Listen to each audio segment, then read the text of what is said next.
molecada, tudo bem com vocês? Professor Fernando aqui na área e hoje nós vamos falar dela, do setor secundário, da indústria, industrialização. Só lembrando vocês que essa é a aula 11 da apostila B, na página 20, beleza? Então pensar um mundo atual sem indústria, sem as transformações é impossível. Para entender as características desse nosso mundo transformado, globalizado, a indústria se faz necessária. Entender as fases da industrialização, entender um pouquinho sobre qual é a função dessa indústria, né? Então, vem comigo que nós vamos entender hoje um pouquinho sobre ela, né? Então, o ser humano, ele é conhecido por um ser que transforma a natureza. É claro que com o passar do tempo, as técnicas de transformação, essas técnicas de modificação da natureza foram se transformando, foram evoluindo, até chegar ao ponto que nós estamos hoje. Mas, ao longo do tempo, o ser humano foi criando novos mecanismos para transformar a natureza, transformar essa matéria-prima. Então, quando nós falamos de indústria, nós estamos falando de transformação de matéria-prima. É claro que essa indústria que nós conhecemos, ela nasce ali no século XVIII. Mas antes o ser humano fazia alguns processos de transformação da matéria-prima. Então alguns falam, né, que é uma indústria primitiva ou uma transformação. Enfim, nós podemos dividir a indústria em três fases da industrialização. A primeira é essa industrialização manual, quando o ser humano, né, transformava tudo manualmente, com auxílio de algumas ferramentas, né? Não existia divisão do trabalho, não existia nada. É o cara, aquele ser que fazia algo para ele com poucas técnicas, a produtividade era muito baixa, demorava muito. Então é um processo manual, né? Então essa é a primeira fase da industrialização. É claro que nós não podemos colocar aqui uma industrialização nos moldes atuais, mas é uma fase, é o princípio da industrialização. São os trabalhos manuais. Através desses trabalhos manuais o ser humano aperfeiçoou técnicas e chegou numa segunda fase, que é a indústria artesanal. Aqui já existia uma oficina, um artesão que comandava um grupo de pessoas. Então nós já temos alguns princípios da divisão do trabalho, mas ainda assim é aquele trabalho manual. Pequenas fábricas, pessoas trabalhando manualmente, a produtividade é um pouquinho mais elevada, né, do que a primeira fase, mas ainda é uma produtividade baixa, demorada. Aquele artesanato não atingiu grandes proporções mundiais, mas foi o passo anterior àquilo que nós chegamos da industrialização. Porque quando nós falamos de indústria, nós estamos falando da indústria fabril. Essa indústria fabril, essa indústria onde existem máquinas que fazem o trabalho, onde o ser humano evolui as técnicas, onde a divisão do trabalho é bem estabelecida, onde a produtividade é gigantesca. Então observem que ao longo do tempo o ser humano, aperfeiçoando as suas técnicas, ele foi criando mecanismos diferentes para transformar a natureza. A finalidade é a mesma, é a transformação da natureza, a transformação da matéria-prima. O que muda são as técnicas, as formas que o ser humano transforma. Então, um período mais antigo, mais primitivo, onde o ser humano trabalhava só com as mãos, depois utilizou ferramentas e depois essas técnicas evoluíram para as máquinas. E essas máquinas são o processo atual da industrialização. É claro que dentro também das fabricações, né, das máquinas, elas evoluíram muito desde a primeira Revolução Industrial. Beleza? Então vamos ver um pouquinho sobre a história da industrialização fabril, essa última parte. Bem, o contexto histórico. Você com certeza já deve ter ouvido que o primeiro país a se industrializar foi a Inglaterra, lá no século XVIII, com a invenção da máquina a vapor, com a utilização dessa máquina a vapor para produção em massa e todas aquelas modificações que vieram depois. Mas por que aconteceu na Inglaterra? O que tinha lá que propiciou essa revolução industrial? Bem, a Inglaterra, por muito tempo, né, principalmente nos últimos 500 anos, 1500, 1600, ela se firmou como uma das principais potências no mundo. Tinham várias colônias, tinha um reinado gigantesco, ou seja, era muito poderosa, né? Muito mais do que é hoje. Então, na Inglaterra, no século XVIII, alguns mecanismos, algumas bases já estavam pré-estabelecidas para a formação de uma sociedade, para a formação de um sistema diferenciado, industrial, aqui burguês. A primeira foi a Grande Revolução Gloriosa de 1688 e 1689.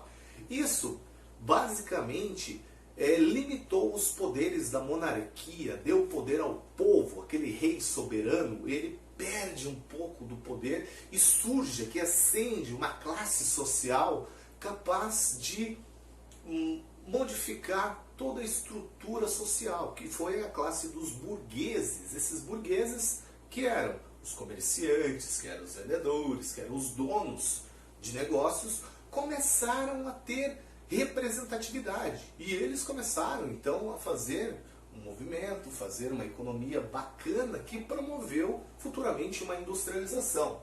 Então nós temos o surgimento da burguesia, nós temos também a lei de cercamentos, que é a questão da propriedade privada. A partir da lei de cercamentos, a propriedade privada ela passa a existir. Então esse é mais um mecanismo para que as indústrias surjam, né? O privado, e todos esses contextos, né, de propriedade privada, de modificação de estrutura, fez com que existisse um grande êxodo rural. E esse êxodo rural lotou as cidades, e as cidades estavam cheias de mão de obra. E essa mão de obra é essencial para a indústria. Então vão surgir classes sociais diferentes, vão surgir contextos diferentes para que a industrialização aconteça. É claro, a invenção da máquina a vapor, a invenção de várias técnicas prevaleceram na Inglaterra. Então, na Inglaterra já tinha uma base formada, que nos outros países isso veio a acontecer muito tempo depois. Então a Inglaterra ela tinha características interessantes sobre essa questão da industrialização. E quando nós falamos de industrialização, revoluções industriais, nós temos que pensar o seguinte, que não é apenas uma revolução nas técnicas. O cara inventou a máquina a vapor e está tudo bem. Não. É uma revolução em todas as camadas da sociedade. Uma revolução que modificou a estrutura de produção, que modifica a estrutura social, que modifica a estrutura governamental. Então, por isso que é uma revolução, muda tudo. Olha aqui, o rei não tem tanto poder, classes sociais diferentes, um novo invento. Então, tudo isso alia-se ao movimento da revolução. Então, nós temos aqui, quando falamos em revolução industrial, 3 revoluções industriais, que cada uma delas fez modificações, fez transformações. A primeira, a clássica, aconteceu no século XVIII, lá na Inglaterra, com a invenção da máquina a vapor. É interessante, quando a gente fala de revolução industrial, entender onde aconteceu, quais eram os principais mecanismos, técnicas, formas de produzir, qual era o principal combustível e como se comportava a sociedade naquela época. Então, no século XVIII, ali, né, dos anos do iluminismo, de todas aquelas modificações, surge na Inglaterra, então, essa máquina a vapor, que vai transformar a forma de interação das pessoas. Então vai existir os burgueses, vão existir as propriedades privadas, vão existir agora os donos das indústrias. Então surgem classes sociais diferentes, que é o burguês, o dono e o proletário, que é aquele cara agora que vende a sua mão de obra em troca do trabalho. Por quê? Porque ele não é dono de nada, então ele precisa trabalhar. Aí é que surgem alguns caras interessantes, né? O tio Carlos Marx, por exemplo, ele vem criticando tudo isso dentro da Revolução Industrial. Mas isso é assunto para as outras aulas, né? Aula de sociologia, quais foram os contextos do Karl Marx. Mas o Karl Marx surge aqui na Revolução Industrial justamente para criticar toda essa diferença entre o cara que é dono e o cara que trabalha, essa exploração. Surge o Adam Smith, surge, né, a consolidação do capitalismo como tal. Então, a Inglaterra, tendo esse motor inicial, depois se espalha para os outros países ali próximos, né, França, Holanda, Inglaterra, mas a Inglaterra foi a principal fonte de energia da época, o carvão mineral. Então a Inglaterra também, mais um fator, a Inglaterra tinha reservas de carvão muito importantes, né, muito grandes, que fez com que ela conseguisse se desenvolver também. Então a fonte de energia, o carvão, o principal meio de transporte aqui é a máquina a vapor, a locomotiva a vapor surge, essa divisão do trabalho, bacana, né, entre burguês e o proletário, e como a indústria ela tem essa característica de transformar mais rapidamente a matéria-prima, logo necessitou de novos mercados consumidores. Então a expansão do capitalismo para o mundo todo. Então a busca de novos territórios, de novas colônias, de novos mercados se faz muito interessante nessa primeira revolução industrial. O tempo passa, no século XIX surgem novas formas de produção. Aqui já não mais só focado na Europa, mas sim em países como o Japão, como os Estados Unidos, ou seja, esse movimento de industrialização começou a se alastrar para o mundo todo, e aqui fica bem dividido já os países industrializados, os países poderosos e os países que eram dependentes disso, né? Surge a divisão internacional do trabalho. Na verdade já existia, mas ela se consolida, onde países que são desenvolvidos, industrializados, e países que dependem dessa tecnologia. Na segunda revolução industrial, então, se espalha para o mundo. Por que a segunda revolução industrial? Porque surgem novas fontes de energia, como o petróleo, o motor a combustão. Isso foi uma revolução gigantesca. Também a eletricidade, a energia elétrica também surge nesse cenário. E a indústria toma proporções gigantescas aqui, o mundo todo. E é claro que vai surgir também essa disputa de mercados. Por quê? Porque quanto mais você produz, mais você precisa vender. E como eu vou vender? Através da conquista territorial. Aqui nessa época era muito comum os países terem colônias ainda. Então surge o movimento do imperialismo. Nas aulas de história vocês vão ver muito melhor isso, mas o imperialismo basicamente é quando as potências de uma conferência que consolidou o imperialismo, que foi a Conferência de Berlim, que aconteceu ali no final do século XIX, onde as potências mundiais sentaram e dividiram, literalmente dividiram o mapa mundi em suas áreas de potência. Principalmente a África e a Ásia, países europeus e países das potências americanos, asiáticos, dividiram a Europa e dividiram a Ásia. Por isso que é muito comum você encontrar países africanos que têm o idioma, o inglês, por exemplo. A Índia tem o inglês como um dos seus idiomas oficiais. Por quê? Porque a Inglaterra, por muito tempo, dominou, imperou ali. Então, essa questão da segunda revolução industrial é muito interessante, disputa de território, que depois vai culminar na Primeira Guerra Mundial e uma confusão total.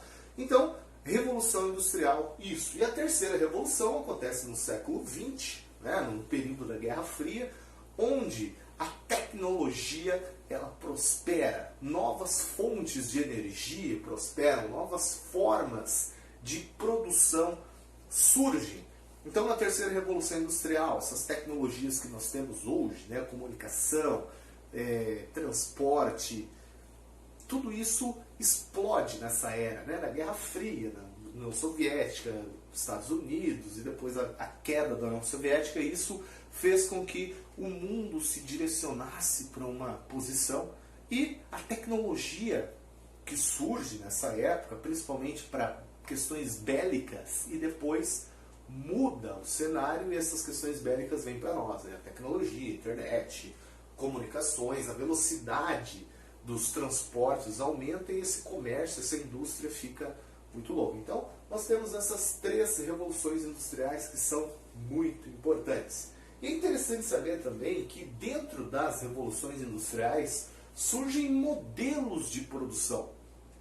Modelos, pessoas que, com todo o seu conhecimento teórico, colocaram em prática formas de produção onde o intuito principal era aumentar a produtividade, diminuir tempo, diminuir gastos. Porque para todo mundo que tem indústria, para todo mundo que tem um comércio, o principal foco é vender mais, produzir mais rápido, em menos tempo, com menos custos. Então, pensando nisso, surgem os modelos de produção industrial, quando uma pessoa pensa cientificamente formas de produzir, como eu posso fazer para aumentar a produtividade da minha empresa. Então surgem alguns caras, que esses caras vão ser muito admirados e os seus métodos vão ser empregados, implantados na forma de produção.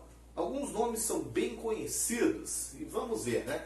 O primeiro de todos foi o Taylor, Frederick Taylor, que surge com o seu modelo que é batizado como Taylorismo. Isso no final do século XIX, início do século XX, ali, é consolidar a primeira e a segunda revolução industrial, né? Então o que ele pensa? Como eu posso diminuir gastos e tempo? Vamos cronometrar, vamos dividir as tarefas. Então ele pensa o seguinte: por que uma pessoa vai fazer todo o trabalho? Vamos dividir esse trabalho, cada um faz uma parte que nós conseguimos produzir muito mais em menos tempo. Então, o Taylorismo, ele tem como característica a divisão de tarefas. Então, se existe essa divisão de tarefas é por culpa do Taylor, e a redução do tempo e do esforço. As pessoas faziam o menor movimento possível para não perder tempo. Tinha toda uma bancada em sua volta, todos os instrumentos próximos, e ele não perdia tempo. Então, fabricava muito mais rápido isso. Então, o primeiro cara a pensar cientificamente no trabalho foi Taylor. Como nessa vida nada se cria, tudo se copia, o Ford, Henry Ford, né, um cara conhecido pelas marcas de automóveis. Então se fala de automóvel aqui também na segunda Revolução Industrial. O Ford ficou marcado pela segunda Revolução Industrial. Ele olhou aquilo e falou: cara, vamos melhorar. Vamos aplicar isso nas minhas fábricas, mas vamos melhorar, né? Isso surgiu no final do século XIX e até a metade do século XX. Ele usou as ideias de Taylor e aperfeiçoou. Então, para diminuir o tempo e o esforço, ele criou as esteiras automatizadas, né? Lembra aquele filme do Chaplin lá apertando os parafusos? Aquilo lá é um sistema fordista. Então a pessoa se especializava em uma função apenas. Ela não sabia montar o carro todo, ela sabia só apertar um parafuso específico ou fazer uma parte específica. E com essa esteira automatizada, a produtividade aumentou consideravelmente. Por quê? Porque os produtos passavam, as pessoas ficavam paradas e faziam aquele movimento repetitivo, e isso produzia pra caramba. Então, características do Fordismo: essa esteira que promoveu uma produção em massa. Então aqueles produtos todos iguais, né? Produtividade em massa, uma produção gigantesca, aumentou consideravelmente. Diminuiu o preço, é claro, porque se você produz muito, você diminui o preço, mas só que a qualidade também diminui um pouquinho, né? Então, produção em massa e grandes estoques. Essa ideia dos grandes estoques deu muito certo até a crise de 1929, porque foi uma crise de superprodução. As pessoas produziram e não tinha gente para comprar. Aí deu uma quebradeira total. Claro que não foi bem simples assim, mas foi mais ou menos isso, né? Produziu muito além do poder de compra. Então, essa ideia de estoque, ela começa a entrar em decadência depois dessa grande crise. Mas o Fordismo foi responsável pelo advento da segunda Revolução Industrial e nessa produção em massa, produção em série e a esteira. Bem, o tempo passa. Na segunda metade do século XX, a tecnologia já está aí, já começa a prosperar. E no Japão, ou tinha que ser no Japão, né, surge o sistema toyotista. Esse sistema foi responsável pela terceira revolução industrial. Fantástico, né? O que ele fez? Primeiramente, eliminar a produção manual. Uma produção automatizada, tecnologia. Agora as máquinas, elas fazem boa parte do processo produtivo. Então, olha só, vamos colocar máquinas ao invés de pessoas. É claro que isso vai ter consequências gigantes, porque vai diminuir a quantidade de mão de obra necessária nas indústrias. E isso vai promover um certo desemprego. Mas as pessoas também, elas precisam agora se especializar não só em uma parte do produto, como nos outros. Agora ela precisa saber toda a produção. Por quê? Porque ela vai ter que operar as máquinas, vai ter que saber do processo de produção. Isso é muito importante. Lembra dos estoques que não deu muito certo? Então, o toyotismo elimina os estoques para reduzir custos. Não precisa mais ter grandes estoques. Então surge o modelo de produção just in time, no tempo certo. Então, é uma produção mais customizada, mais voltada para o público. Não é mais aquela produção em massa, não é mais aquela produção sem pensar na venda. Vamos analisar o mercado. Se o mercado precisa de tantos carros, nós vamos produzir tantos carros. Sobre encomenda. Então isso reduz gastos. A qualidade também, né? Aquele controle de qualidade mais eficiente surge aqui. Então, o just in time é isso, no tempo certo. Precisa de 10, vamos produzir 10. Para que produzir 20? Então, elimina os estoques e nós temos o que nós chamamos de flexibilização da produção, que é justamente isso, né? Vamos flexibilizar, vamos dar a possibilidade de customização. E isso foi um grande sucesso, né? Que modificou toda a forma de produção mundial. E nos anos 90, seguindo essa evolução, na Suécia surge um tal de volvismo, que é um toyotismo mais avançado. É uma automação agora total. A pessoa, para trabalhar numa empresa da Volvo, precisa ter um treinamento muito específico, chega a ser 2, 3 anos de treinamento, para saber mexer nas coisas. Então, é uma produção mais automatizada, mais centralizada, mais direta, vamos dizer assim, né?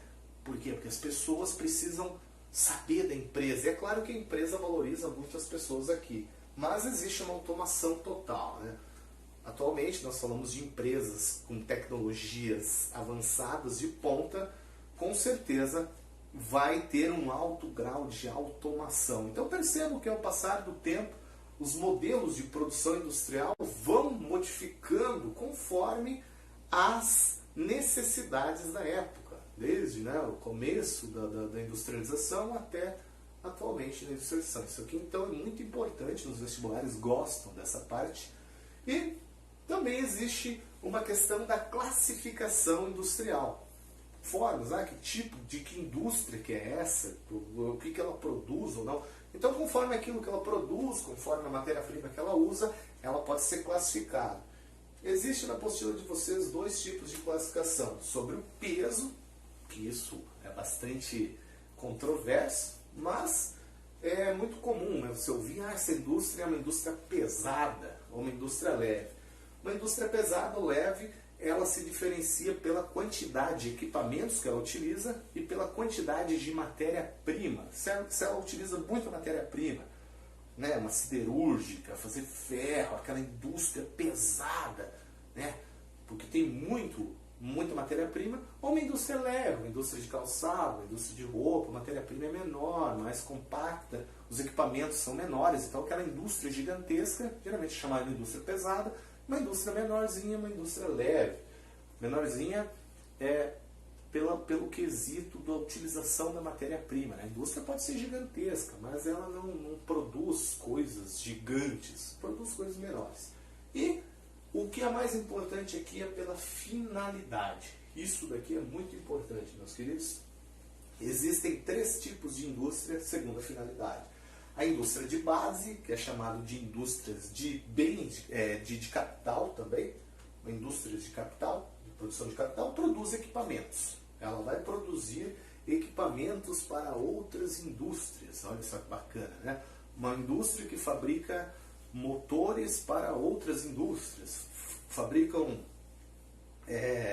máquinas para outras indústrias. Essas são indústrias de bens de capital, de base. De bens de produção, produzem matérias-primas para as outras indústrias, né? Produzem insumos. Por exemplo, uma indústria que faz carro precisa de ferro, de aço. Então existe uma siderúrgica que vai fazer o aço.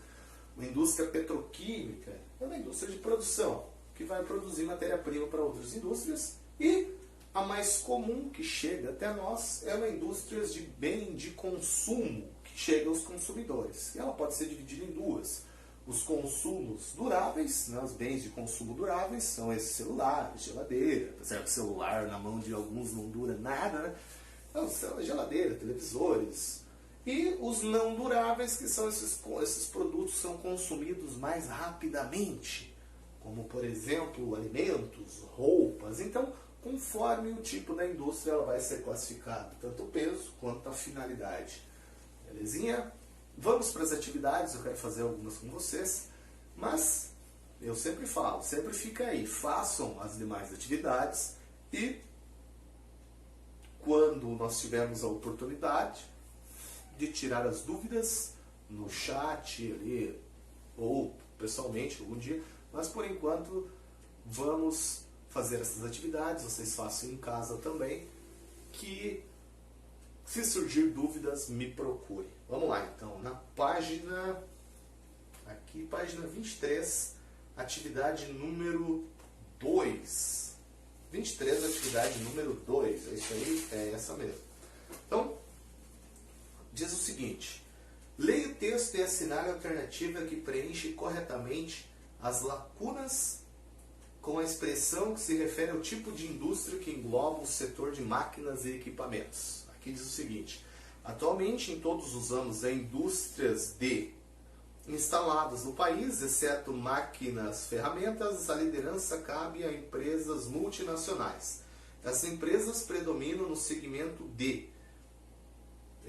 feito sob encomenda, que envolve um conjunto mais complexo de conhecimentos técnicos e produção.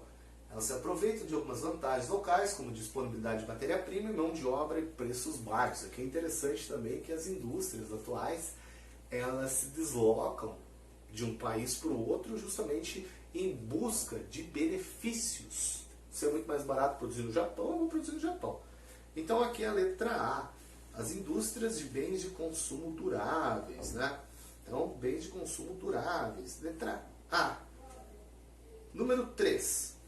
O processo contemporâneo de produção de bens industriais simultaneamente em vários países, através da padronização de modelos tecnológicos de consumo, suplantando fronteiras nacionais pela escala mundial, se dá o nome de globalização.